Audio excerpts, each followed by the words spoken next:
PC ಹುದ್ದೆಯ cut-off ಬಗ್ಗೆ ಚರ್ಚೆ ಮಾಡೋಣ. ಯಾವ ಒಂದು ವರ್ಗದವರಿಗೆ ಎಷ್ಟೆಷ್ಟು ಕಟಾಪ್ ನಿಲ್ಬಹುದು. ಅದೇ ರೀತಿಯಾಗಿ ಸಾಕಷ್ಟು ಜನರಿಗೆ ಒಂದು ಪ್ರಶ್ನೆ ಕಾಡ್ತಾ ಇದೆ, ಈ ಒಂದು ಪಿಸಿ ಇದು ರಿಸಲ್ಟ್ ಯಾವಾಗ ಬರ್ಬೋದು, ಯಾವ ಒಂದು ದಿನಾಂಕ ಒಳಗಾಗಿ ಬರ್ಬೋದು, ಅದ್ರ ಬಗ್ಗೆ ಸ್ಪಷ್ಟ ಮಾಹಿತಿನ ತಿಳಿಸ್ಕೊಡ್ತಾನೆ. ಅದೇ ರೀತಿಯಾಗಿ ಸಾಕಷ್ಟು ಜನ ಒದ್ದಾಡ್ತಾ ಇದಾರೆ OMR ನೋಡೋ ಸಲುವಾಗಿ. KA ಸಂಸ್ಥೆದವರು ತಿಳಿಸ್ಕೊಟ್ಟಿದ್ದಾರೆ OMR ಅನ್ನ ಬಿಡುಗಡೆ ಮಾಡ್ತೇವೆ ಅಂತೇಳಿ. ಅದು ಎಲ್ಲಿ ಬಂದಿದೆ, ಯಾವ ರೀತಿ ಚೆಕ್ ಮಾಡೋದು, ಅದು ವಿತ್ ಲೈಫ್ ನಾನು ಈ ಒಂದು ಬೋರ್ಡ್ ಮೇಲೆ ತಿಳಿಸ್ಕೊಡ್ತಾನೆ. ಅದೇ ರೀತಿಯಾಗಿ ನಿಮ್ಮ ಒಂದು ಮೊಬೈಲ್ ನ ನೋಡ್ಕೊಂಡು ಚೆಕ್ ಮಾಡ್ಕೋಬಹುದು. ಅದ ನಂತರ ಇನ್ನೊಂದು ಅಪ್ಡೇಟ್, ಏನು ವಿಜಯಪುರದ ತಿಕೋಟದಲ್ಲಿ ನಡೆದಿದೆಲ್ಲ ಪರೀಕ್ಷೆಗೆ ಸಂಬಂಧಪಟ್ಟಂತೆ ಗದ್ದಲ, ಅದರ ಬಗ್ಗೆ ಕರ್ನಾಟಕ ಪರೀಕ್ಷಾ ಪ್ರಾಧಿಕಾರ ಒಂದು ಸ್ಪಷ್ಟನೆ ಕೊಟ್ಟಿದೆ, ನೋಟಿಸ್ ಕಳಿಸ್ಕೊಟ್ಟಿದೆ.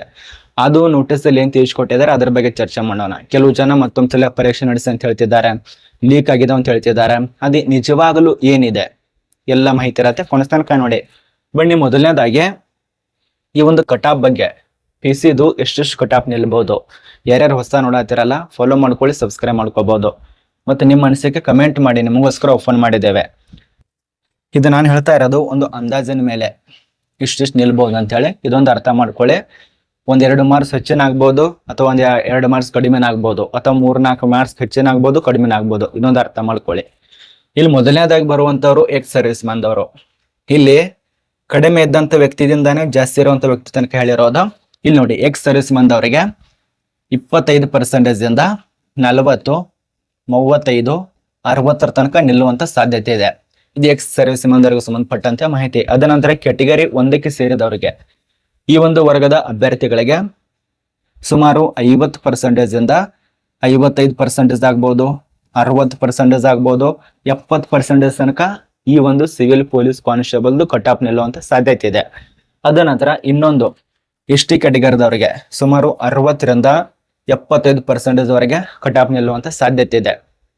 ಇದು ಅಂದಾಜ ಮೇಲೆ ಹೇಳ್ತಾ ಇರೋದು. ಇದೊಂದು ಅರ್ಥ ಮಾಡ್ಕೊಳ್ಳಿ. 2020 ಏನ್ ಹಿಂದ್ಗಡೆ ಪರೀಕ್ಷೆ ನಡೆದಿದವಲ್ಲ, ಆ ಒಂದು ಆಧಾರದ ಮೇಲೆ ಈ ವರ್ಷ ಅಂತೂ ಅತಿ ಕಡಿಮೆ ನಿಲ್ಲುವಂತ ಚಾನ್ಸಸ್ ಜಾಸ್ತಿ ಇದೆ. ಯಾಕಂದ್ರೆ ಆ ಒಂದು ಪ್ರಶ್ನೆ ಪತ್ರಿಕೆ ನೋಡಿದಾಗ ವಿದ್ಯಾರ್ಥಿಗಳಿಗೆ ಎಲ್ಲಿಂದ ಯಾವ ಮೂಲ್ಯದಿಂದ ತೆಗೆದಿದ್ದಾರಂತಾನೆ ಗೊತ್ತಾಗಲ್ಲ, ಆ ರೀತಿಯಾಗಿದೆ.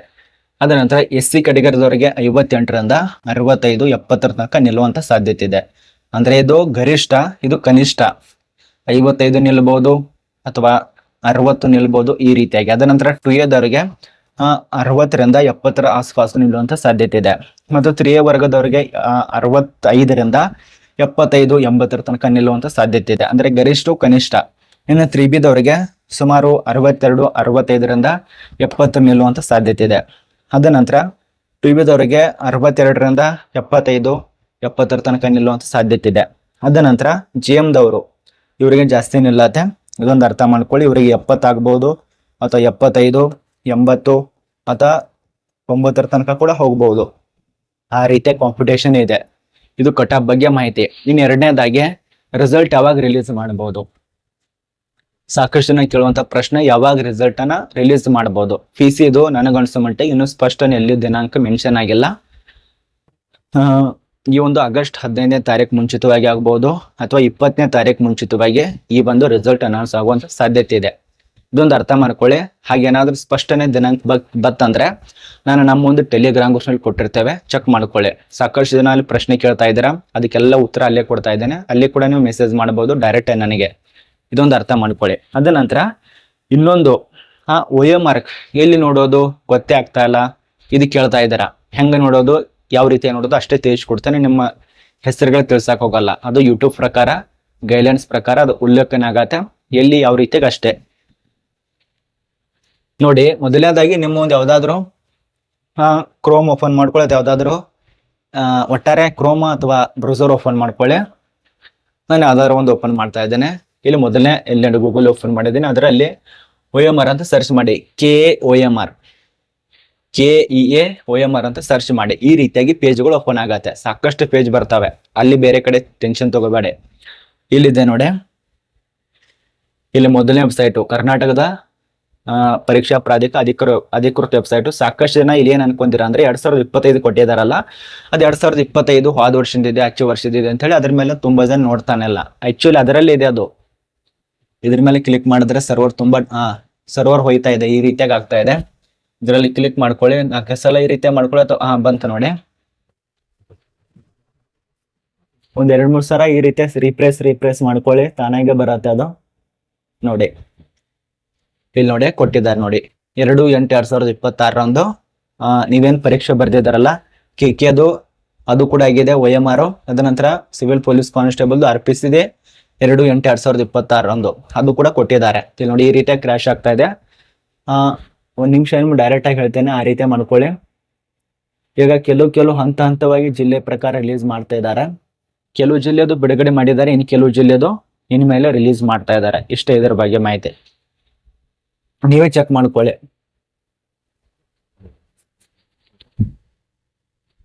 ಇಲ್ಲಿ ನೋಡಿ, ಇಲ್ಲಿ ನಿಮ್ಮ ಅದೇನಿದೆ ಅಲ್ಲ ಅದನ್ನ ಸೆಲೆಕ್ಟ್ ಮಾಡ್ಕೊಳ್ಳಿ. ಸಬ್ಜೆಕ್ಟ್ ಅಂದ್ರೆ ಜನರಲ್ ನಾಲೆಜ್ ಅದನ್ನ ಸೆಲೆಕ್ಟ್ ಮಾಡ್ಕೊಳ್ಳಿ. ಅದ ನಂತರ ಡಿಸ್ಟಿಕ್, ಅಲ್ಲಿ ಡಿಸ್ಟಿಕ್ ವೈಸ್ ಕೊಟ್ಟಿರ್ತಾರೆ. ಡಿಸ್ಟಿಕ್ ಮೇಲೆ ಕ್ಲಿಕ್ ಮಾಡಿದ್ರೆ ಅದೇನಿದೆಯಲ್ಲ ನಿಮ್ಮ ಕಾಲೇಜು ಸೆಂಟರ್ ಹೆಸರುಗಳು ಬರುತ್ತೆ, ಅದ್ರ ಮೂಲಕ ನೀವು ಚೆಕ್ ಮಾಡ್ಕೋಬಹುದು. ಇದು ನಿಮಗೆ ಗೊತ್ತಾಯ್ತಾ ತಿಳ್ಕೊತೀವಿ. ಅಷ್ಟು ಕ್ಲಿಯರ್ ಆಗಿ ಹೇಳಿದ್ರೆ ಯೂಟ್ಯೂಬ್ ಪ್ರಕಾರ ತಪ್ಪಾಗತ್ತೆ. ನಾನು ಎಷ್ಟು ನನ್ನ ಕೈಯಿಂದ ಆಗತ್ತೆ ನಾನು ಟೆಲಿಗ್ರಾಮ್ ಗ್ರೂಪ್ದಲ್ಲಿ ಕೊಡ್ತಾ ಇದ್ದೇನೆ, ಚೆಕ್ ಮಾಡ್ಕೊಳ್ಳಿ. ಅದ ನಂತರ ಇನ್ನೊಂದು ಅದೇನು ವಿಜಯಪುರ ತಿಕ್ಕಟ್ಟದ ಗದ್ದಲ ಇದೆಯಲ್ಲ, ಒಂದು ಗದ್ದಲದ ಬಗ್ಗೆ ಒಂದು ಸ್ಪಷ್ಟ ಮಾಹಿತಿಯನ್ನು ತಿಳಿಸ್ಕೊಟ್ಟಿದೆ KA ಸಂಸ್ಥೆ.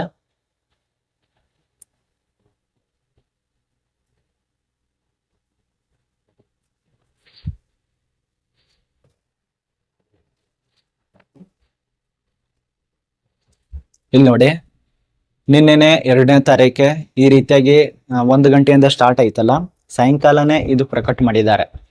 ಅಂದ್ರೆ ವಿದ್ಯಾರ್ಥಿಗೆ ಕೆಲವು ಜನರು ಈ ರೀತಿಯಾಗಿ ಮನಸ್ಸಿನಲ್ಲಿ ಗೊಂದಲ ಉಂಟು ಮಾಡ್ತಿದ್ದಾರೆ. ಇದರಲ್ಲಿ ಏನ್ ತಿಳಿಸ್ಕೊಟ್ಟಿದ್ದಾರೆ ಸ್ವಲ್ಪ ಮಾಹಿತಿಯನ್ನ ನೋಡಿ. ಕರ್ನಾಟಕ ಪರೀಕ್ಷಾ ಪ್ರಾಧಿಕಾರ ಆಗಸ್ಟ್ 2ನೇ ತಾರೀಕು ನಿನ್ನೆನೆ ಪ್ರಕಟ ಮಾಡಿದ್ದಾರೆ. ಸೃಷ್ಟೀಕರಣ ಅದೊಂದು ಇದಾಗಿರತ್ತೆ. ಇದರಲ್ಲಿ ಏನೇನು ಸಮಸ್ಯೆ ಆಗಿತ್ತು ತಿಕ್ಕೋಟದಲ್ಲಿ, ಒಂದು ಪ್ರಶ್ನೆ ಪತ್ರಿಕೆದು ಸರಿಯಾಗಿ ಒಂದು ಅರ್ಧ ತಾಸು ಲೇಟ್ ಮಾಡಿ ಪ್ರಶ್ನೆ ಪತ್ರಿಕೆನ ಕೊಟ್ಟಿದ್ದಾರೆ. ಇದು KA ಸಂಸ್ಥೆದವರು ದೊಡ್ಡ ತಪ್ಪು ಇದೊಂದು. ಇದಕ್ಕೆ ಅವರು ಏನು ಪರಿಹಾರ ಕೊಡಬೇಕು, ಅದಕ್ಕೆ ಏನು ಕಾನೂನು ಕ್ರಮ ಇದೆ ಅಲ್ಲ ಅದು ಮಾಡ್ಬೇಕಾಗತ್ತೆ. ಇದೊಂದು ಅರ್ಥ ಮಾಡ್ಕೊಳ್ಳಿ. ಬೇರೆ ಒಂದು ಎಕ್ಸಾಮ್ ನಲ್ಲಿ 1 ನಿಮಿಷ ಲೇಟ್ ಆದ್ ಬಂದ್ರು ವಿದ್ಯಾರ್ಥಿಗಳಿಂದ ಒಳಗಡೆ ಕರ್ಕೊಳ್ದಿಲ್ಲ, ಹೊರಗಡೆ ಕರ್ಕೊಳ್ದಿಲ್ಲ, ಅವ್ರು ಹೊರಗಡೆ ನಿಲ್ಲಿಸ್ತಾರೆ. ಆದ ಕಾರಣ ಇದು KA ಸಂಸ್ಥೆದವ್ರದ್ದು, ಅಂದ್ರೆ ಅಲ್ಲಿರುವಂತ ಕೇಂದ್ರದವ್ರದ್ದು, ವಿಜಯಪುರ ತಿಕ್ಕಟ ಕೇಂದ್ರದವ್ರದ್ದು ಇದೊಂದು ತಪ್ಪು. ಇದಕ್ಕೆ ಪರಿಹಾರ ಕೊಡಬೇಕು, ಇದೊಂದು ಅರ್ಥ ಮಾಡ್ಕೊಳ್ಳಿ. ಇನ್ನು 2ನೇದಾಗಿ ಹೇಳಿರು, ಅದರಲ್ಲಿ ಕೊಟ್ಟಿಲ್ಲ ಬಟ್ ನಾನು ಹೇಳ್ತಾ ಇದ್ದೀನಿ ಈಗ. ಇದರಲ್ಲಿ ನೋಡಿ OMR ಮತ್ತು ಪ್ರಶ್ನೆ ಪತ್ರಿಕೆ ಕ್ರಮ ಸಂಖ್ಯೆಗಳು ಬೇರೆ ಬೇರೆ ಇವು ಬಂದಿದಲ್ಲ, ಇದು ಸಾಮಾನ್ಯವಾಗಿ ಇದು ಕಾನೂನು ಕ್ರಮವಾಗಿ ಕರೆಕ್ಟ್ ಇದೆ, ಕಾನೂನುಬದ್ಧವಾಗಿ ಕರೆಕ್ಟ್ ಇದೆ. ಅದು ಯಾವುದೇ ರೀತಿಯಾಗಿ ಅಲ್ಲಿ ಇಷ್ಟೇ ಇರಬೇಕು ಹಿಂಗೆ ಇರ್ಬೇಕಂತ ಎಲ್ಲಿ ರೂಲ್ಸ್ ಇಲ್ಲ, ಅವರೇ ತಿಳಿಸ್ಕೊಟ್ಟಿದ್ದಾರೆ. ಅದು ಕರೆಕ್ಟ್ ಇದೆ, ಅದರಲ್ಲಿ ಯಾವುದೇ ರೀತಿಯಾಗಿ ತಪ್ಪಿಲ್ಲ ಅಂತ ಹೇಳಿದ್ದಾರೆ. ಇದೇನಿದೆಯಲ್ಲ ಅದಕ್ಕೆ ತಕ್ಕಂತೆ ಒಂದು ಕ್ರಮ ಆಗ್ಬೇಕಷ್ಟೆ. ಏನು ಕೂಡ ಟೆನ್ಷನ್ ತಗೋಬೇಡಿ, ಆರಾಮ ಅವ್ರು ಮಾಡಿದಂಥ ಕಷ್ಟಪಟ್ಟು ಒಂದು ಪರೀಕ್ಷಾ ಕೇಂದ್ರದಲ್ಲಿ ಇಷ್ಟು ಇದು ಮಾಡಿಕೊಂಡು ಅಷ್ಟು ಎಲ್ಲ ಒಂದು ಸೆಕ್ಯೂರಿಟಿ ಕೊಟ್ಟು ಒಂದು ಪರೀಕ್ಷೆ ನಡೆಸಬೇಕಂದ್ರೆ ಸುಲಭವಾದ ಮಾತಲ್ಲ. ಬಟ್ ಅದು ಲೀಕ್ ಆಗಿಲ್ಲ, ಇದೊಂದು ಅರ್ಥ ಮಾಡ್ಕೊಳ್ಳಿ. ಪರೀಕ್ಷೆಗಳು ಲೀಕ್ ಆಗಿಲ್ಲ, ಅಲ್ಲಿ ಪ್ರಶ್ನೆ ಪತ್ರಿಕೆಗಳು ಹಿಂದೆ ಮುಂದೆ ಆಗಿದ್ದಾವೆ ಕರ್ನಾಟಕದ ವಿವಿಧ ಒಂದು ಜಿಲ್ಲೆಗಳಲ್ಲಿ. ಅದ ನಂತರ ಈ ಒಂದು ಅರ್ಧ ತಾಸು ಲೇಟಾಗಿ ಕೊಟ್ಟಿದ್ದಾರಲ್ಲ ಅದಕ್ಕೆ ತಕ್ಕಂತೆ ಕ್ರಮ ಆಗ್ಬೇಕು ಅಷ್ಟೇ. ನೋಡಿ, ನಿಮ್ಮ ಮನಸ್ಸಿಗೆ ಕಮೆಂಟ್ ಮಾಡಿ. ನನ್ನ ಪ್ರಕಾರ ನಾನು ತಿಳಿಸ್ಕೊಟ್ಟಿದ್ದೇನೆ. ಮತ್ತೇನಾದ್ರೂ ಸರ್ಕಾರ ವಿರುದ್ಧವಾಗಿ ಮಾತಾಡಕ್ ಹೋದ್ರೆ ನೋಟಿಸ್ಗಳು ಬರ್ತಾವೆ. ಇದೊಂದು ದೊಡ್ಡ ಸಮಸ್ಯೆ ಆಗ್ಬಿಟ್ಟಿದೆ. ಏನಾದ್ರೂ ಮಾತಾಡಕ್ ಹೋದ್ರೆ ನೋಟಿಸ್ಗಳು ಬರ್ತಾವೆ ಅಥವಾ ವಿಡಿಯೋನ ಡಿಲೀಟ್ ಮಾಡಿಸ್ತಾರೆ. ಏನ್ ಹೇಳೋದು, ಏನ್ ಹೇಳಕ್ಕಂತರೂ ಆಗಲ್ಲ. ಏನ್ ಸರ್ಕಾರದಿಂದ ಬಂದಿರುವಂತ ಮಾಹಿತಿ ಅಷ್ಟೇ ತಿಳಿಸ್ಕೊಡ್ಬೇಕು.